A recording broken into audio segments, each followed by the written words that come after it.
please place her names on record so that I can talk to her. Madam Chair. Good afternoon. Okay, tell me. My apologies. I was going to say we'd now like to call our third witness, or rather second witness now, which is Ms. Shamilla Henrietta Williams.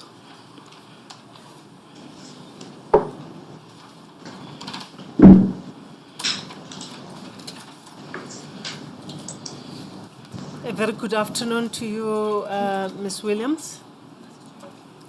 Good afternoon, Commissioner.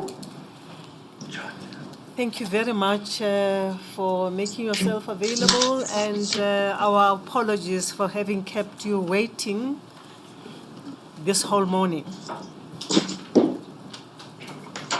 Not a problem, Commissioner. We got held up by argument in an application that we were dealing with this morning. I'm sure you understand how these things happen. Yes, I do. Yes, thank you very much. Thank you, Chair. Before we start, I just wanted to check whether Ms. Williams can actually see us. I'm not sure if in the setup she can actually see the people in the room or not. Do you see me? No, I'm not able to see that. No, Commissioner, I do not see anything from our side. You are at a disadvantage. We see you so well, but you don't see us. At least I know what you guys look like.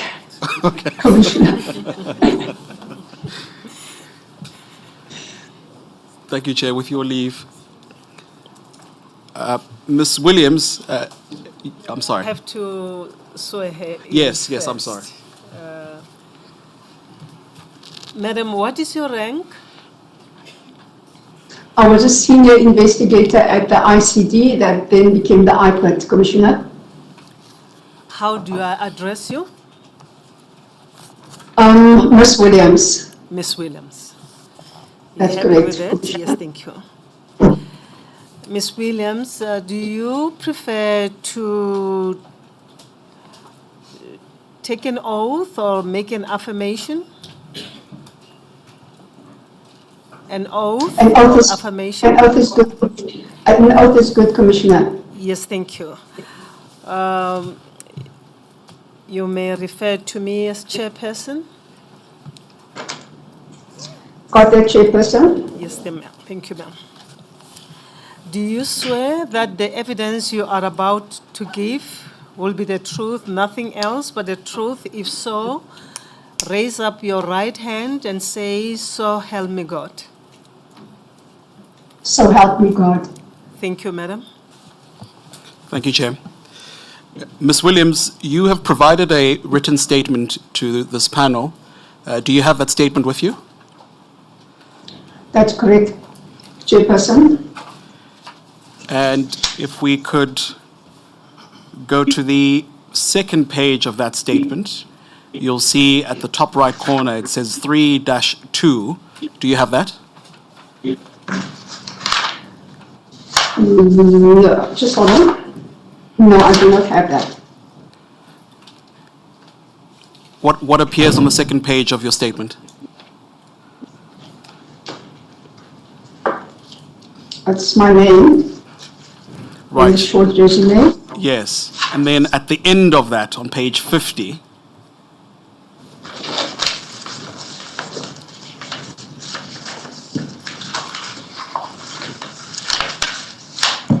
Just Chairperson, page 50. 50, yes, 50. Okay. At the bottom of page 50, that's my signature and my name.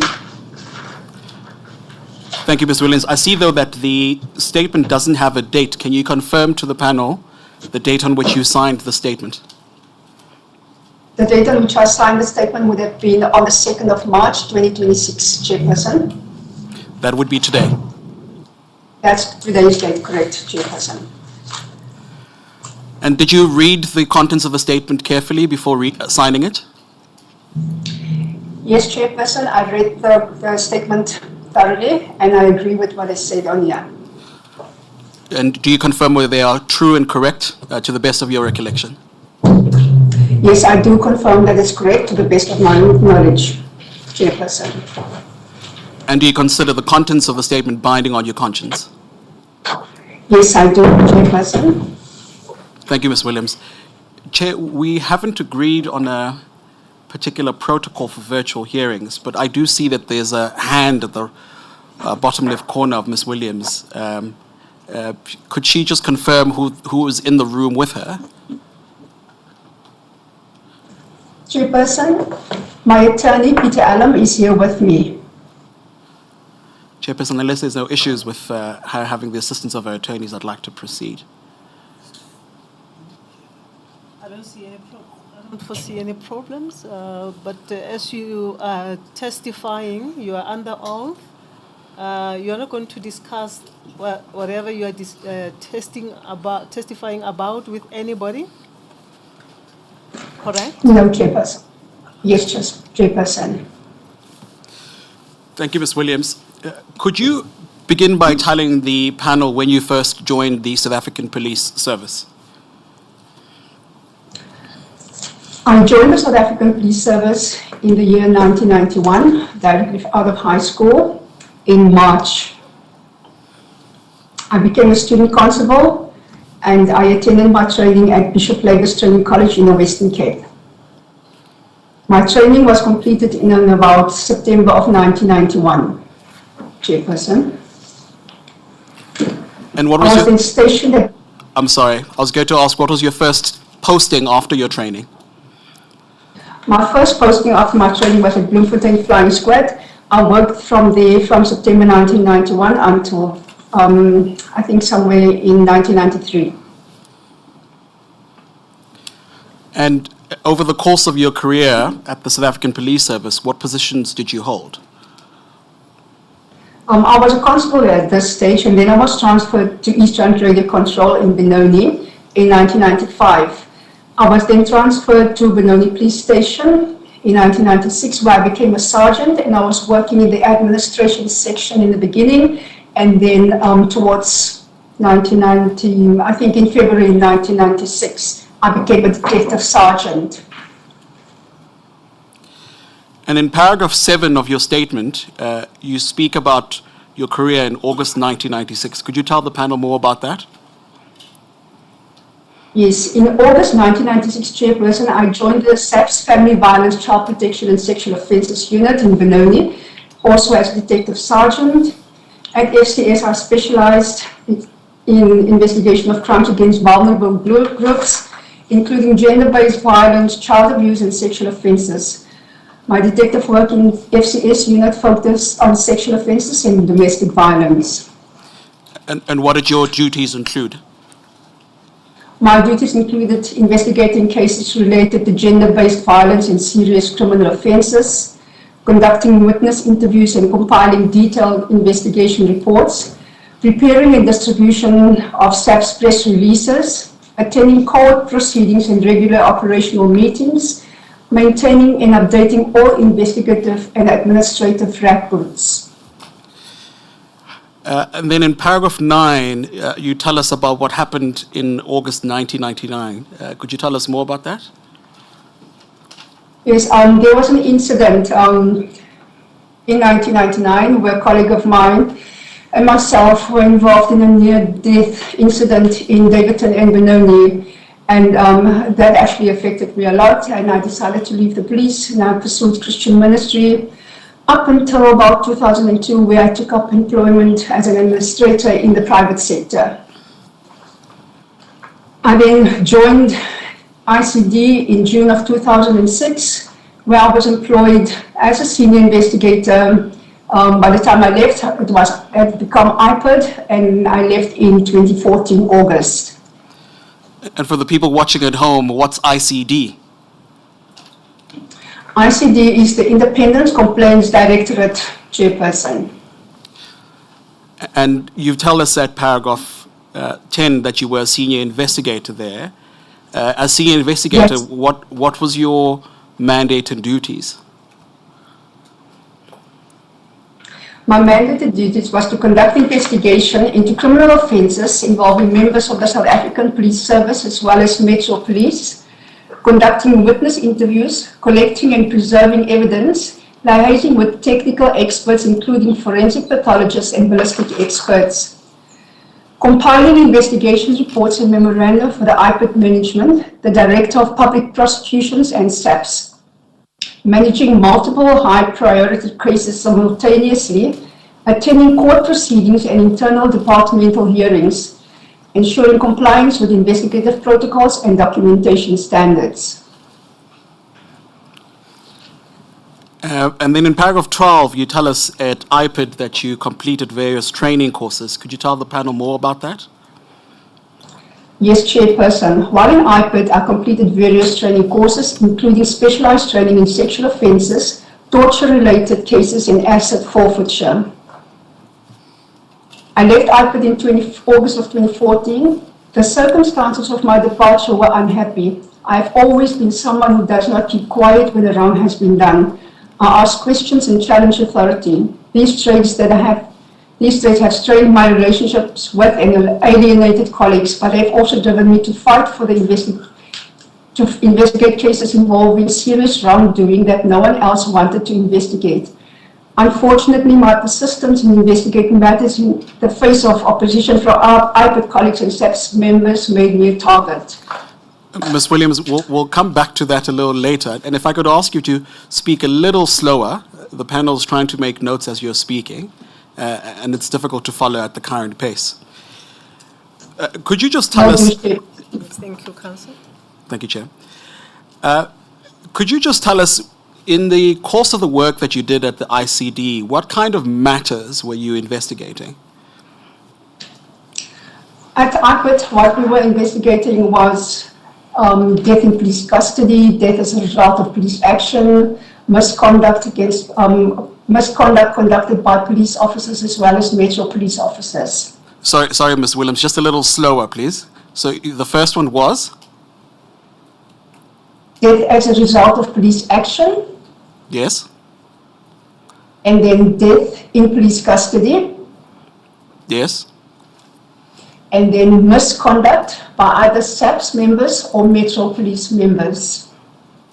Yes, and any other kinds of matters? Just those three? Yes.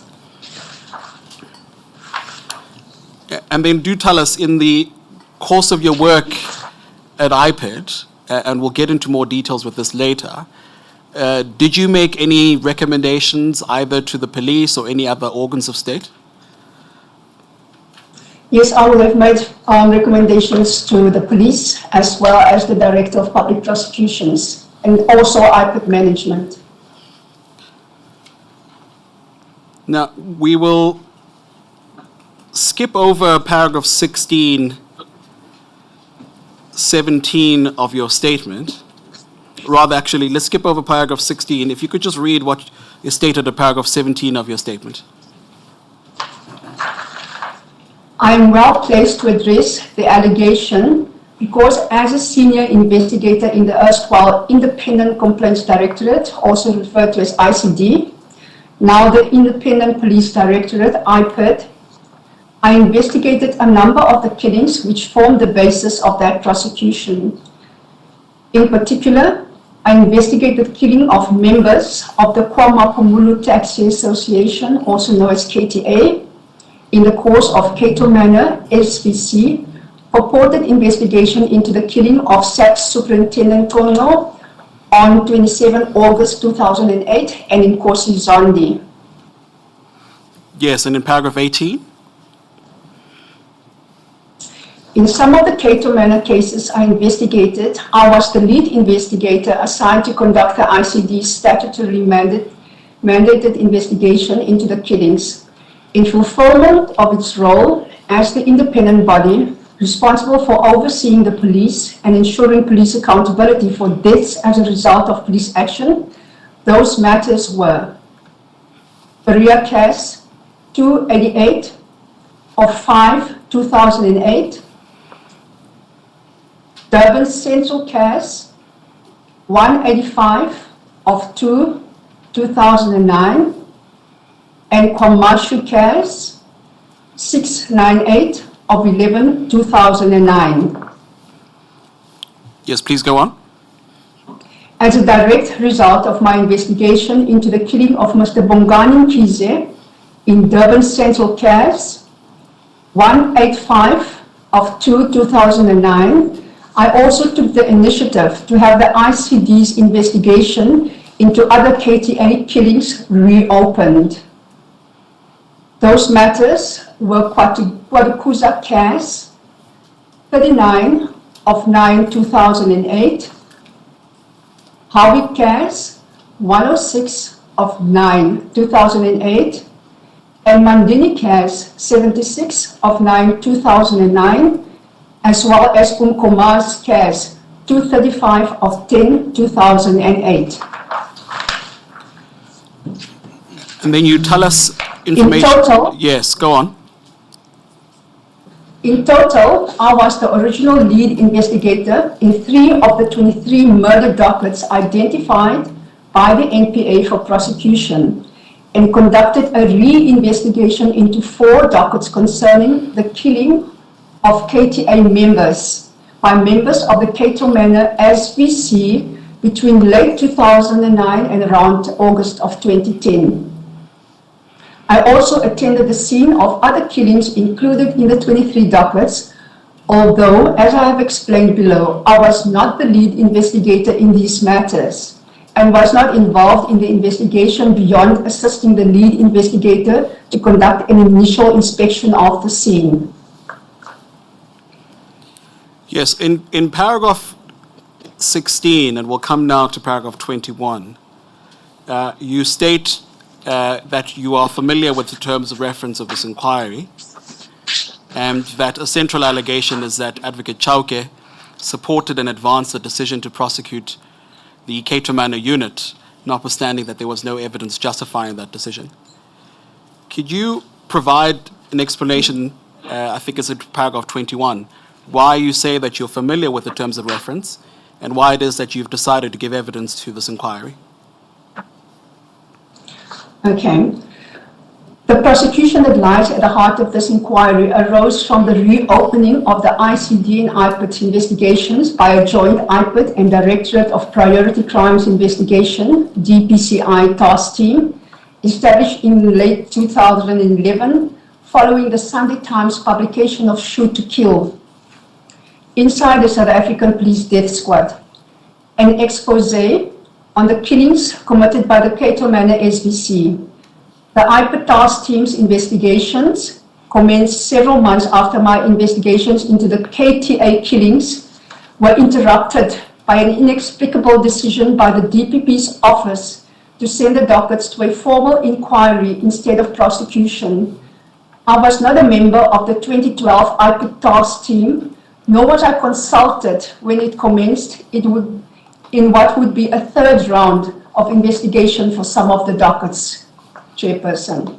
All right, we'll pause there. We'll come later to what you state there in paragraph 21, that your investigations were interrupted by an inexplicable decision by the DPP's office to send the dockets to a formal inquiry. Could you then carry on in paragraph 22? The purpose of this statement is to provide the panel with an account of the role played by the ICD and later IPID in the investigation of the Cato Manor killings, and a perspective on why, despite the existence of these oversight bodies and their investigation into these matters, the members of the Cato Manor SVC were not held accountable. I address these issues with reference to number 1, Chairperson, the mandate of the ICD and the IPID, and the institutional framework within which they operate. An overview of the ICD and IPID's involvement in the Cato Manor cases, an overview of my personal involvement in these cases, a chronological account of this involvement, beginning with when I was assigned as lead investigator in Berea case 288 of 5/2008. My assessment of what went wrong in these matters and how and why the ICD and IPID failed the victims of these crimes. Thank you, Ms. Williams. And then in paragraph 23, you tell us that there are certain things that you cannot comment on. Can you tell the panel about that? Yes, Chairperson. Before addressing these topics, I emphasize what I cannot comment on. I am not in a position to comment on the investigations conducted by the ICD into all of the 23 matters that form the basis of the 2012 indictment. I can comment on the 7 matters I personally investigated. For those matters in which I was only present for the initial inspection of the scenes, I can only speak to what I remember observing at the scene, as I was not involved in the subsequent investigation.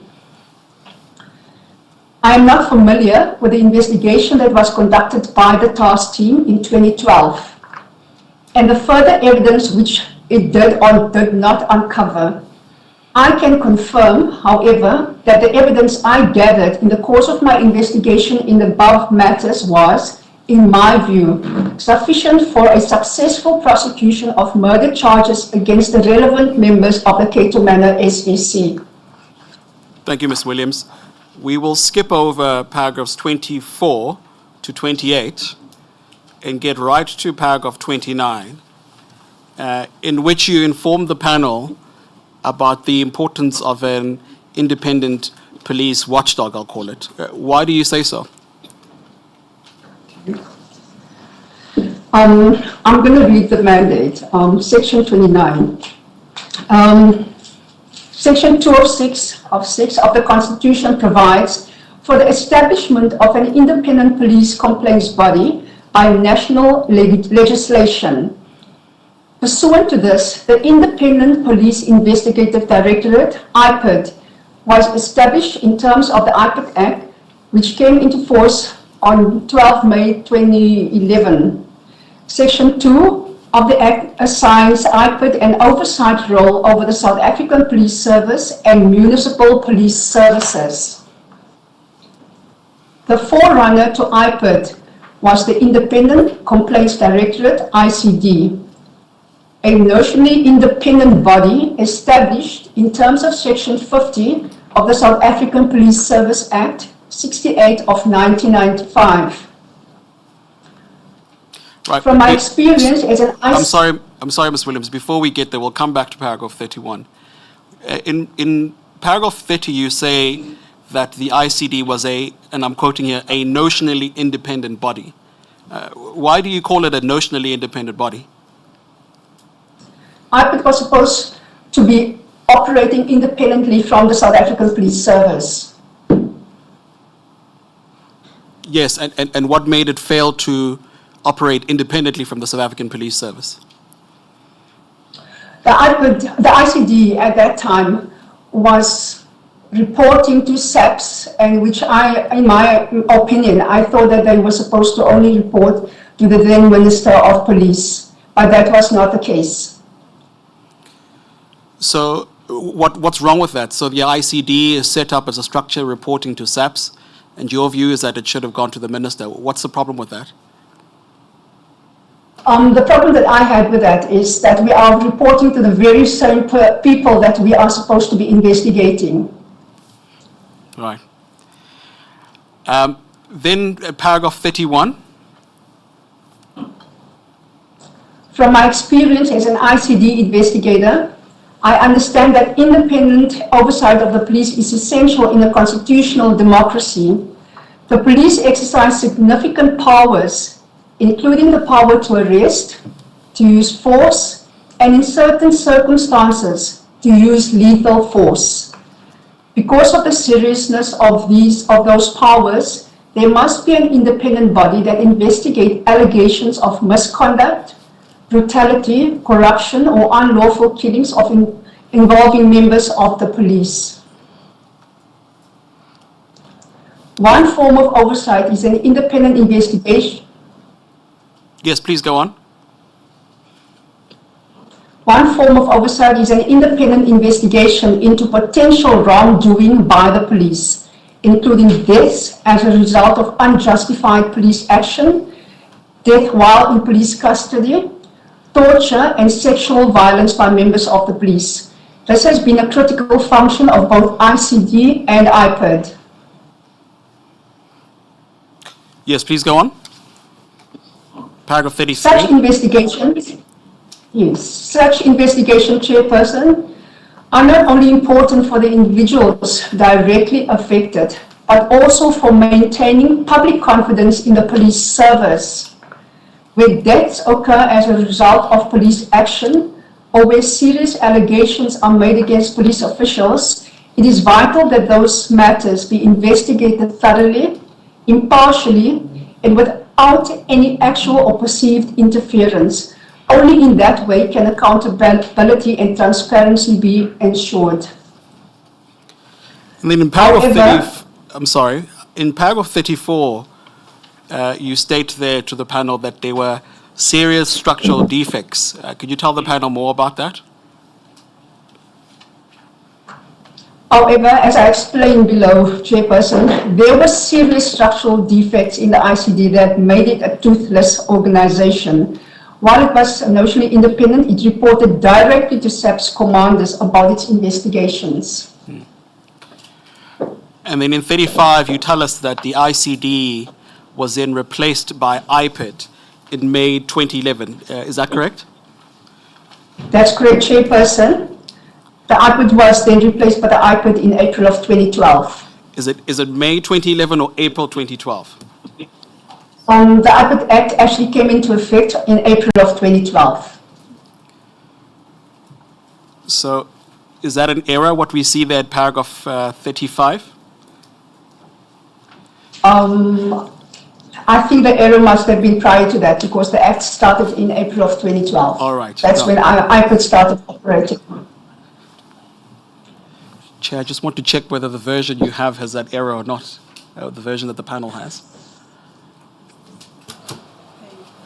Paragraph 35, page 3-10.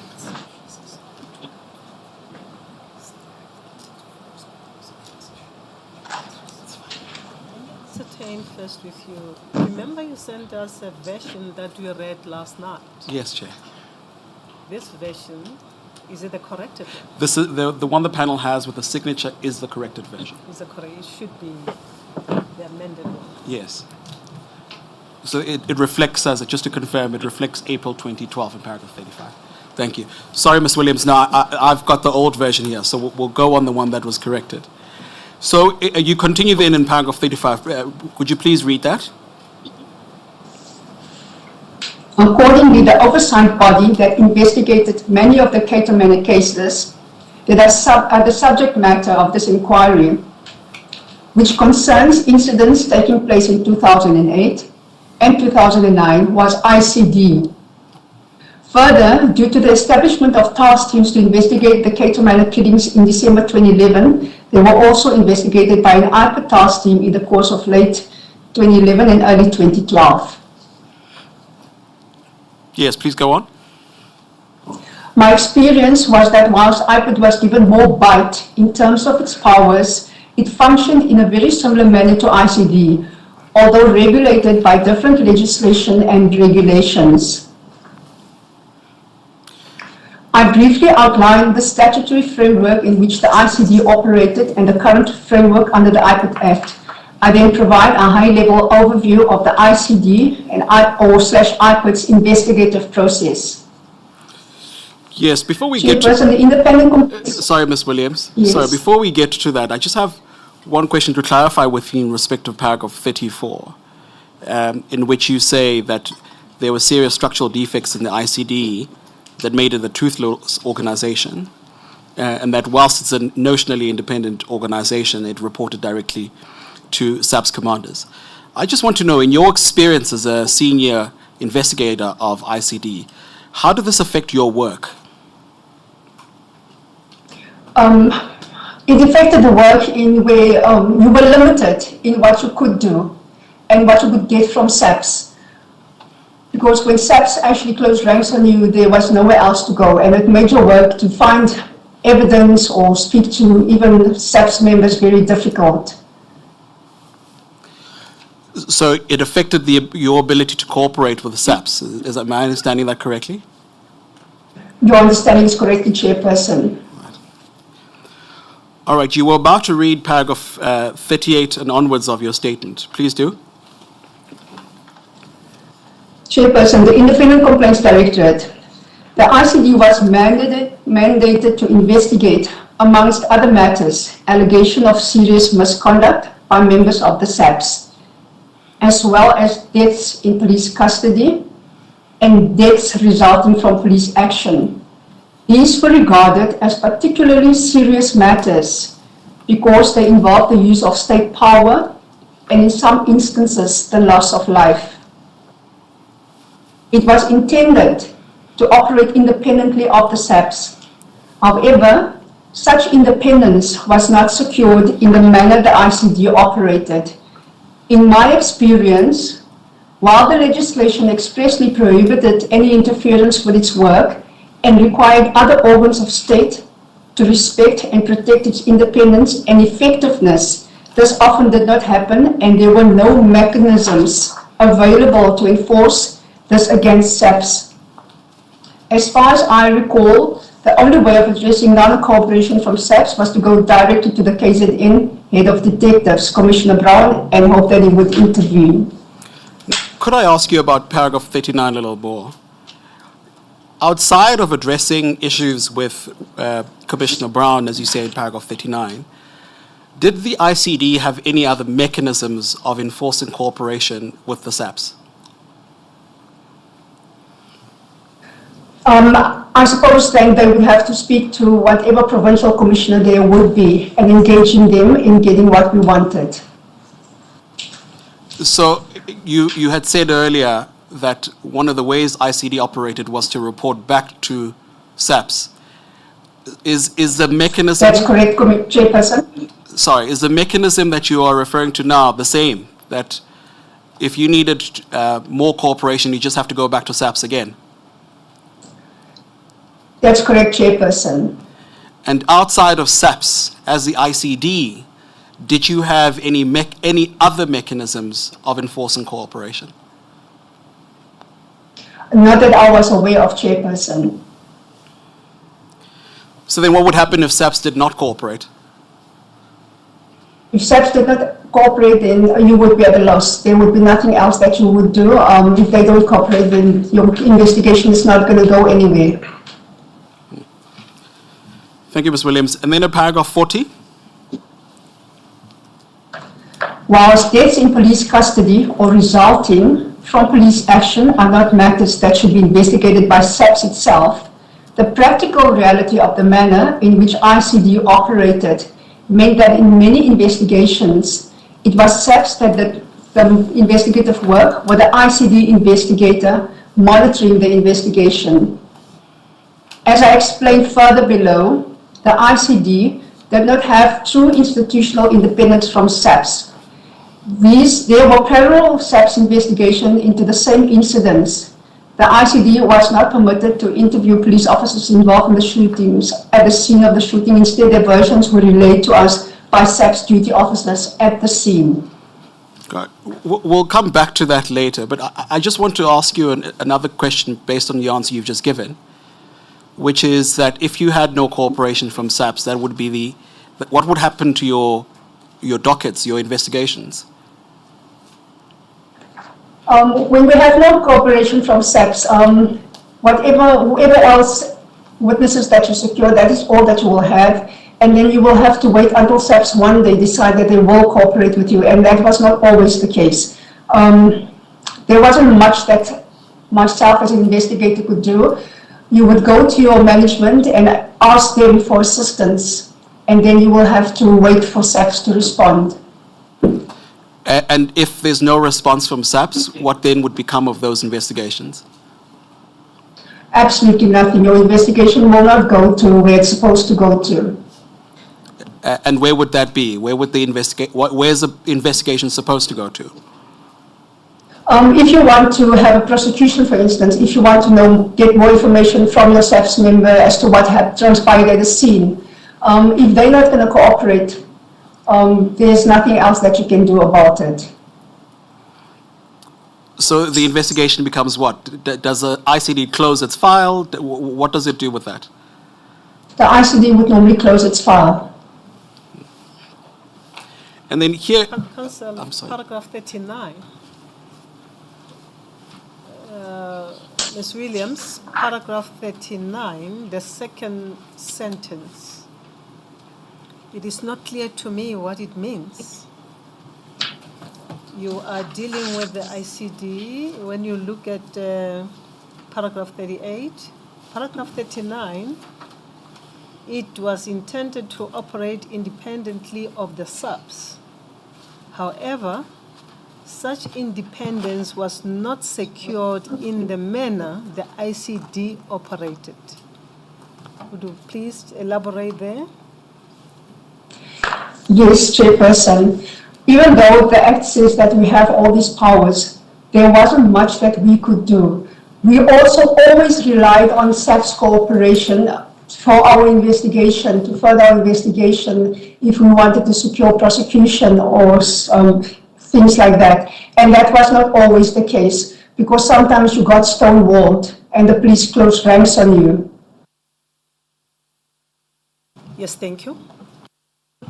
Thank you, Ms. Williams. And then in answer to the chairperson's question,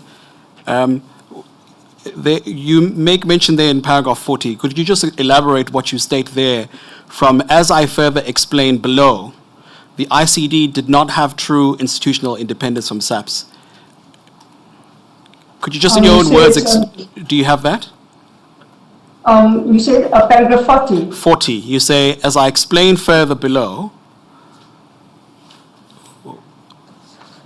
Chair looks like Okay. oh, there she is. Okay. You say, as I explained further below, the ICD did not have true institutional independence from SAPS.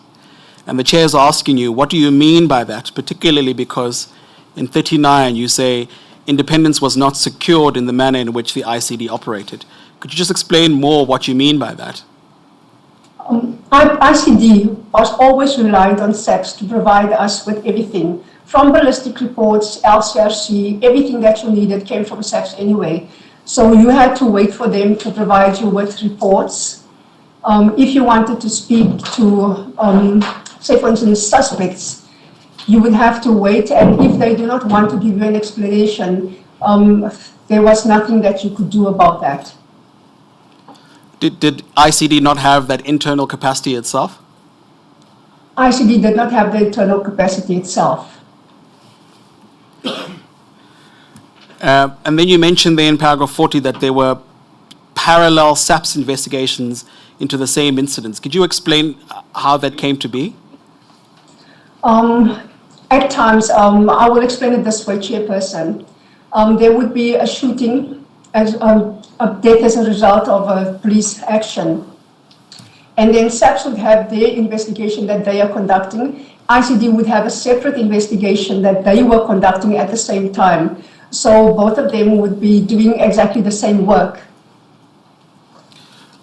So wait, so SAPS is conducting an investigation, is that correct? That's correct, yes. And Their own ICD, investigation. and ICD is conducting an investigation into the same incident? That's correct, Chairperson. But how does that work? You've told us that the ICD was the investigator into SAPS. Why is SAPS conducting an investigation? In most instances, and I think the best way for me to explain this, Chairperson, if ICD had decided that they are not going to conduct full investigation, then SAPS would be conducting the investigation themselves, and IPID would monitor the investigation into the SAPS, what the SAPS are doing. We would also have our own independent investigation that we would conduct, obviously to do checks and balances to see whether the investigation conducted by SAPS was going into the correct direction. Right, so you've now mentioned two things, which is you would do an investigation and you would be monitoring an investigation. That's correct, yes. I still don't understand that. How's that possible? I mean, the police watchdog is monitoring a police investigation? That is what happened in practice, Chairperson, that we were monitoring police investigations to see what the police were doing in their investigation, and then we would take our cue from that.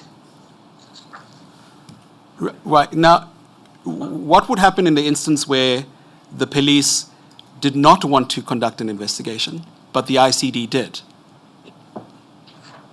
That's not what really happened in practice. ICD was always the ones that decided which investigations they were going to conduct. It wasn't all investigations as a result of police action that was investigated by the ICD.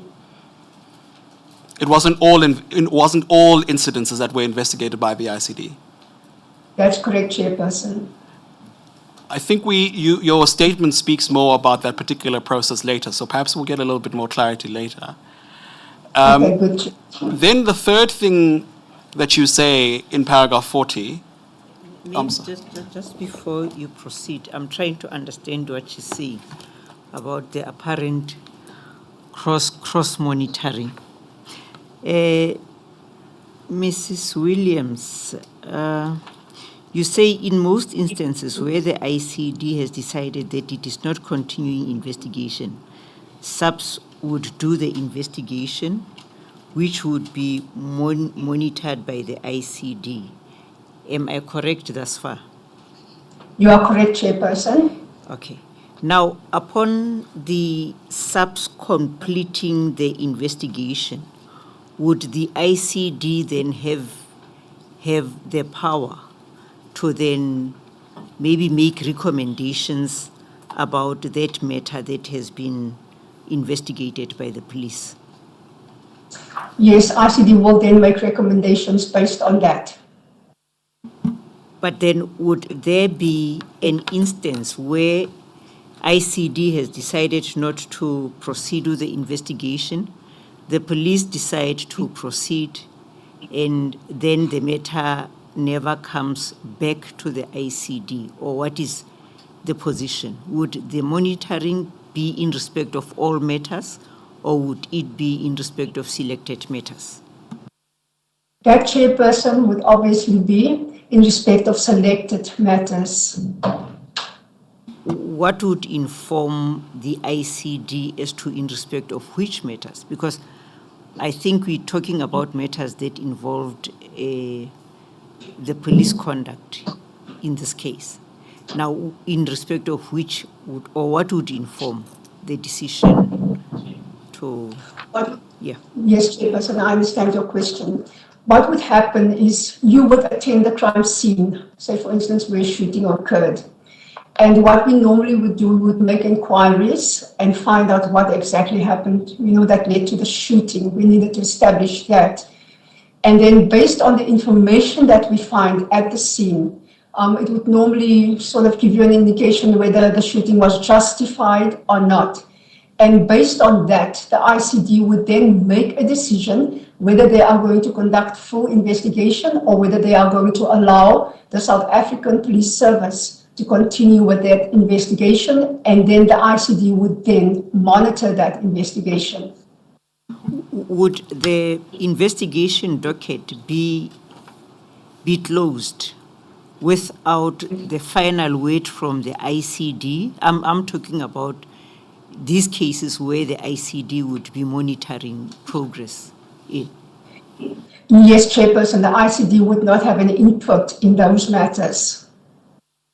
Thank you.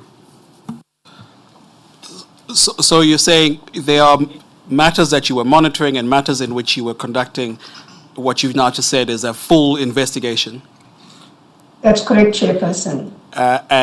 And you've informed the panel insofar as those that you were monitoring that you were just monitoring it, but you had no input into the investigation? That's correct, Chairperson. And would the situation be different with a full investigation? The situation would be different with a full investigation, Chairperson, where you would be the one that's solely responsible for the investigation of the matter. Right. Thanks, Ms. Williams. And then in paragraph 41, could you just read what you've stated there? In practice, when a death occurred as a result of police action, ICD officials would attend the scene and complete what was known as a crime scene report. This was a basic and preliminary document recording the circumstances as presented at the time, including the location of the incident, the identity of the victim, and the identity of the police shooters. Thereafter, an investigation would follow, but this was not necessarily a full investigation. A more comprehensive ICD investigation would only be authorized if, after a preliminary assessment, the ICD formed the view that the killing may not have been justified. It was at this stage that a full investigation would be undertaken by the ICD. The ICD would effectively take the investigation over from SAPS, converting the SAPS docket into an ICD docket maintained by ICD.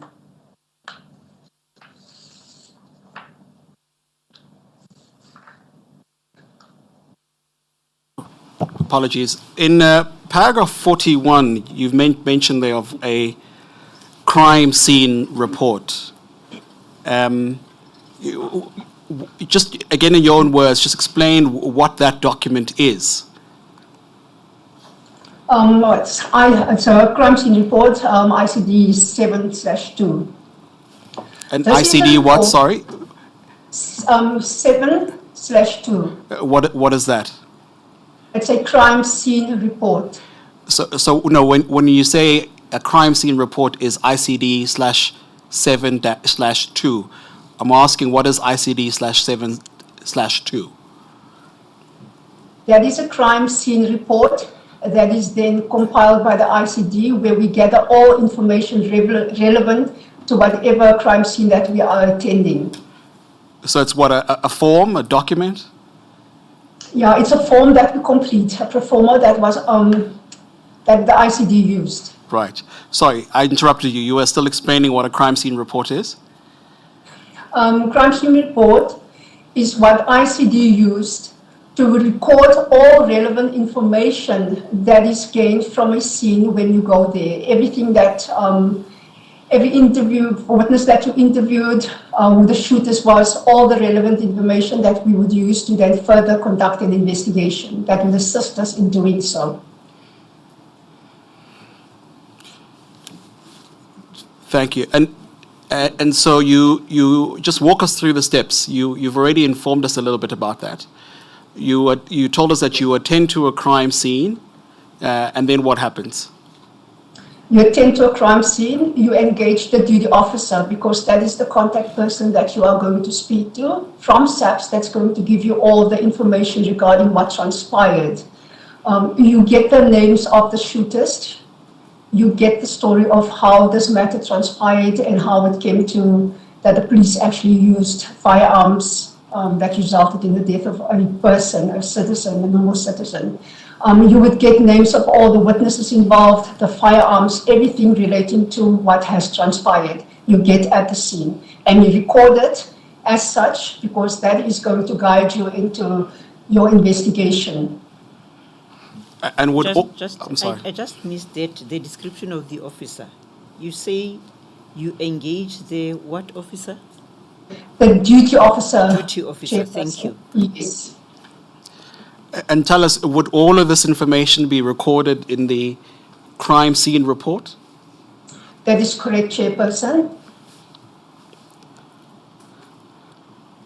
And that will be the form that you referred to in paragraph 41. That's correct, Chairperson. And when you formed a view, subsequent to the completion of the form that the killing was not justified, you'll do a thorough investigation. That's correct, Chairperson. Will that be followed by a full report? That would be followed by a full report, yes, Chairperson. At what stage? That would always be towards the end of the investigation, and that report would obviously go to the DPP's office. So you say your reports would go to the... I'm sorry, Chad. I'm not sure if you had another question. The reports would Chair, go to the director. So you may proceed. Sorry, my apologies. Yes. So- No, you just clarified that the form will be followed by a comprehensive report if you formed the view that the killing was not justified.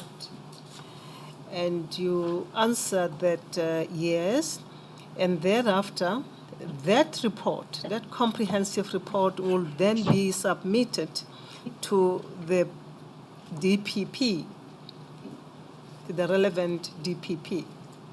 That's correct, Chairperson, and that would always happen at the end of your investigation. Yes, thank you.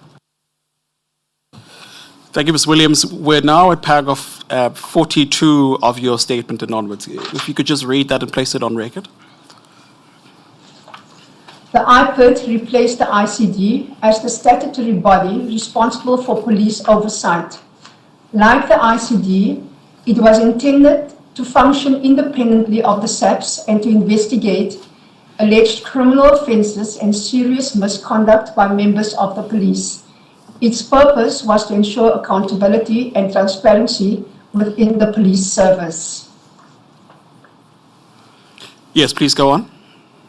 IPID's mandate included the investigation of deaths in police custody and deaths resulting from police action, as well as complaints relating to the discharge of firearms by police officials. These were regarded as serious matters requiring independent investigation. Yes, I think the earlier parts of your statement cover this. And then in paragraph 44.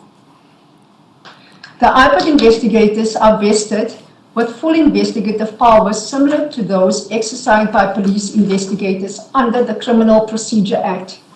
They are able to secure crime scenes, obtain statements, collect and seize exhibits, attend post-mortems, and where appropriate, effect arrests. So now just on that, on paragraph 44, your statement begins by saying IPID investigators are vested with full investigative powers. Should we take that to mean that, does this extend to the ICD as well? Yes, Chairperson, it extended to the ICD as well. So the ICD, just on your statement in paragraph 44, was able to secure crime scenes? That's correct, yes. And obtain statements? That's correct, Chairperson. And collect and seize exhibits? That's also correct, Chairperson. Attend postmortems? That's also correct, Chairperson. And effect arrests? That's also correct, Chairperson. And then in paragraph 45? In cases involving a death in police custody or as a result of police action, IPID investigators are required to attend the scene as soon as practicable, secure and oversee the scene, gather evidence, obtain statements from witnesses, and compile a report with recommendations regarding possible disciplinary action or criminal prosecution. Where the circumstances warranted it, consideration could also be given to the arrest of the member or members involved. Yes, and paragraph 46? In my experience, however, IPID functioned in much the same way that ICD did, notwithstanding its enhanced independence. IPID investigation faced the same entrenched limitations that ICD investigations did, including the prohibition on ICD investigators interviewing SAPS members at the scene of the incident, and the practice that IPID investigations are not automatically conducted as full investigations completely independent from SAPS. Now, I just want to ask you about that. In this paragraph, you tell the panel that IPID investigations face the same entrenched limitations that ICD investigators did, including the prohibition on ICD investigators interviewing SAPS members at the scene. And this is now the second time this is repeated, because in paragraph 40, you say the ICD was not permitted to interview the police officers involved in the shooting at the scene of the shooting. Could you just explain that to the panel? When ICD, and even then afterwards, IPID personnel would get to a scene, a crime scene, where somebody has died as a result of police action or police custody. Police custody wasn't so much of a problem, but the one as a result of police action would obviously be a problem. You are then only going to speak to the duty officer, and you are going to get second-hand information from the duty officer, whereas it would have been better, in my view, Chairperson, when you engage the police officer directly after the incident and to actually establish what it is that transpired at that scene. And that was, in practice, not what was happening. And what would happen instead? You're saying it's better to go to the police officers directly? In my view, it was better to speak to the police officers directly, and at a later stage, as my testimony continues, you would see that in a specific matter where I was able to engage police officers, that it actually had a different result. Which police officers are you referring to? I'm talking about the members that was involved in shootings, where we normally didn't interview them directly at the scene because we would be speaking to the duty officer.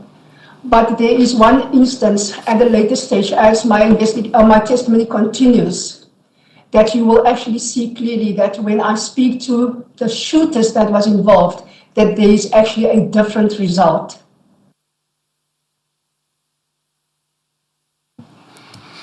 Thank you. You then... Let me just ascertain.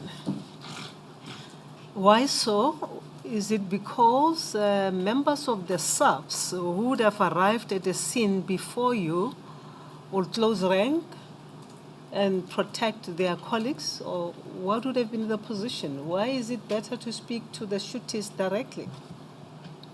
Well, I would agree with you with that closing of ranks. In some instances, and I'm going to be very specific, especially when it came to the Cato Manor SVC, there would normally be one specific person. You didn't speak to anybody else. You didn't speak to any of the members. That member actually took charge of whatever was going to say. I actually labeled it as the SVC spokesperson, and nobody else you were allowed to speak to except to that member.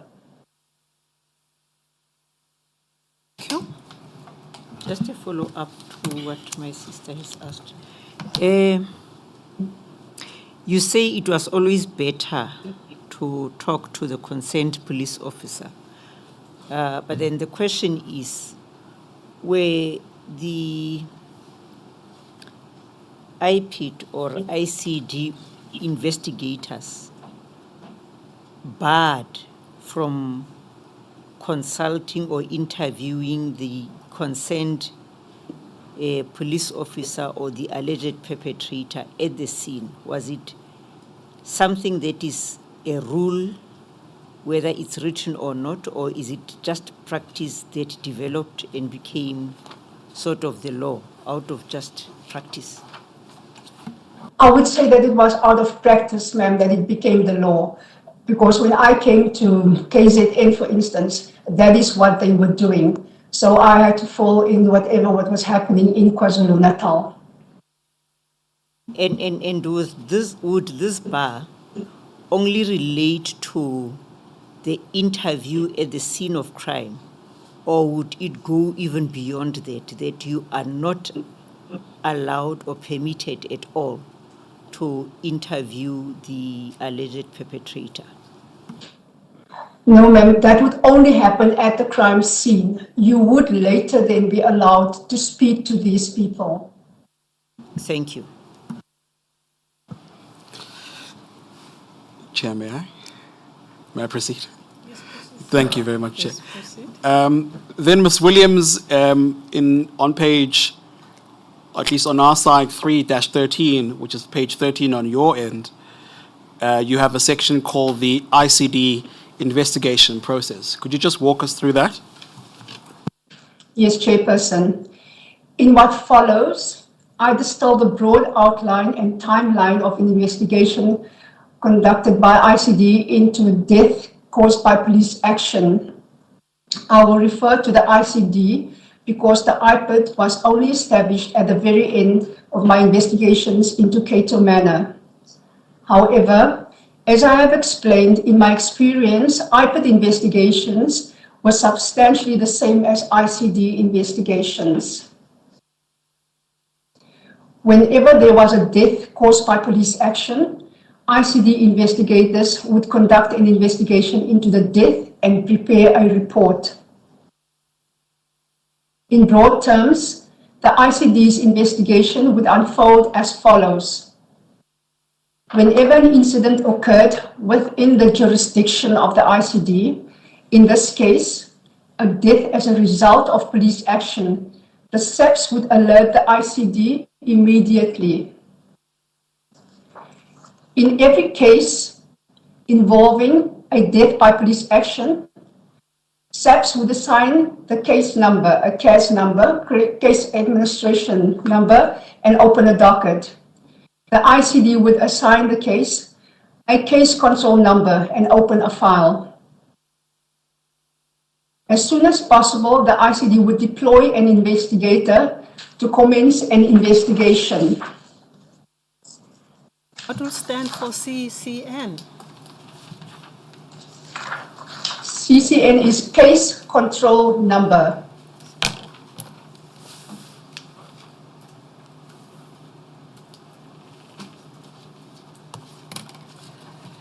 In the 6 or 7 cases that you investigated, is any of those cases, including Berea, Omashu, Devon Central, I'm just speaking on top of my head, is any of those cases given the CCN number? All of them, Chairperson, is also given a CCN number. That is a different reference used by the ICD and also now the IPID.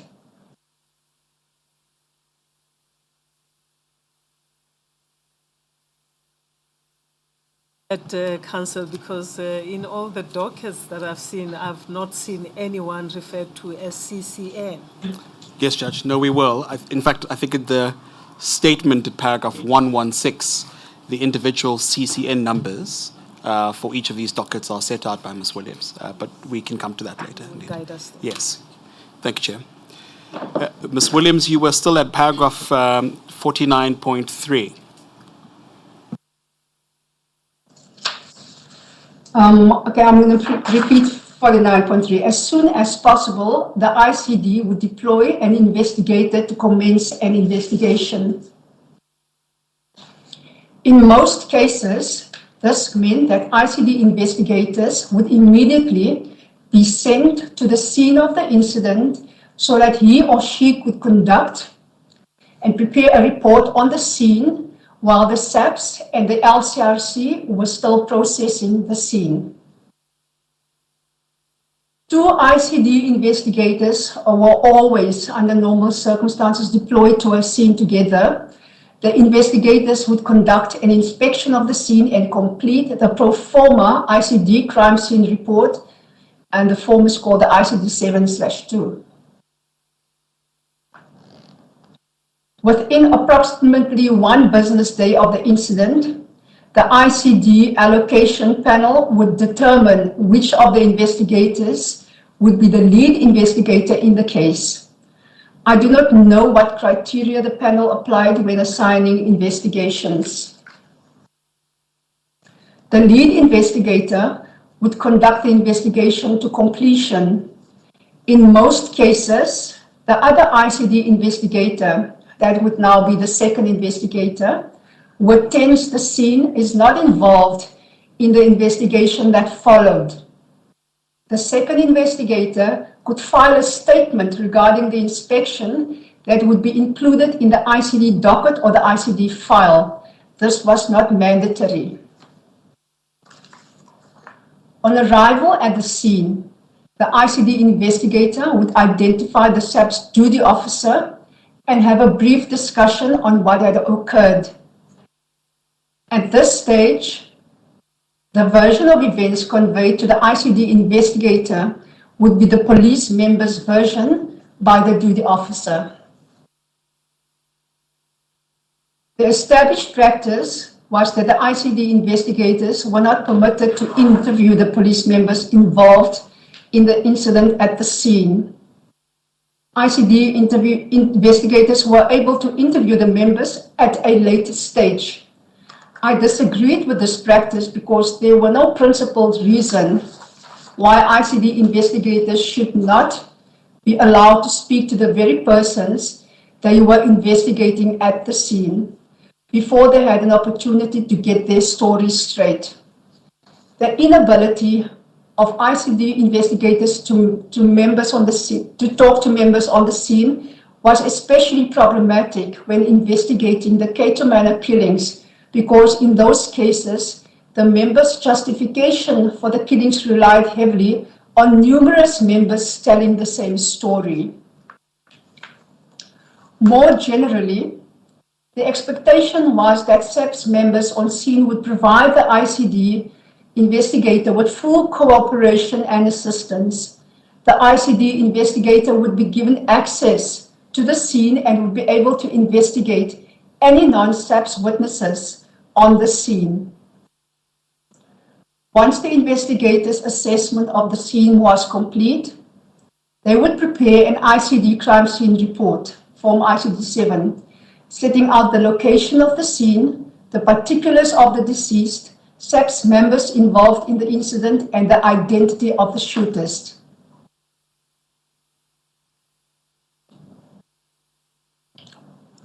After that, the lead ICD investigator would attend the post-mortem examination. While this was not a requirement in my investigations, I would usually insist that there be a site reconstruction involving the LCRC officers and ballistics. The nature of the ICD's investigation and its independence from the SAPS investigation that would follow these initial inquiries would depend on the investigator's assessment of the incident and whether, in his or her view, there was evidence indicating that the killing was justified or not. The default was for the ICD to conduct an investigation into the killing that was closely tethered to a parallel investigation by SAPS. In practice, the SAPS would open a docket and drive the investigation. The ICD investigator was not prevented from conducting his or her own inquiries, but the ICD investigation would rely on SAPS to take the lead and conduct the lion's share of the investigative work. In practice, I disagree.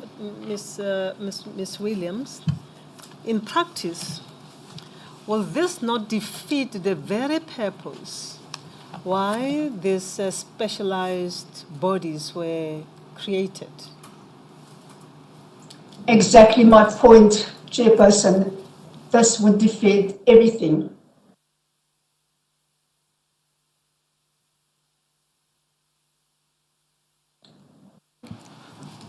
Just to follow up on that, I'm sorry, Chair. You proceed. Thank you. So you have an ICD investigation into an incident, and according to your statement, the SAPS was doing the lion's share of that investigative work. I mean, how does that come to be? That would be now when SAPS would be taking over for full investigation. And that was most of the times that SAPS would be taking over the investigation and not ICD. Whereas, in my view, ICD should have actually taken over every investigation to ensure the independence and to make sure that there was no bias in those investigations. Thank you. 49.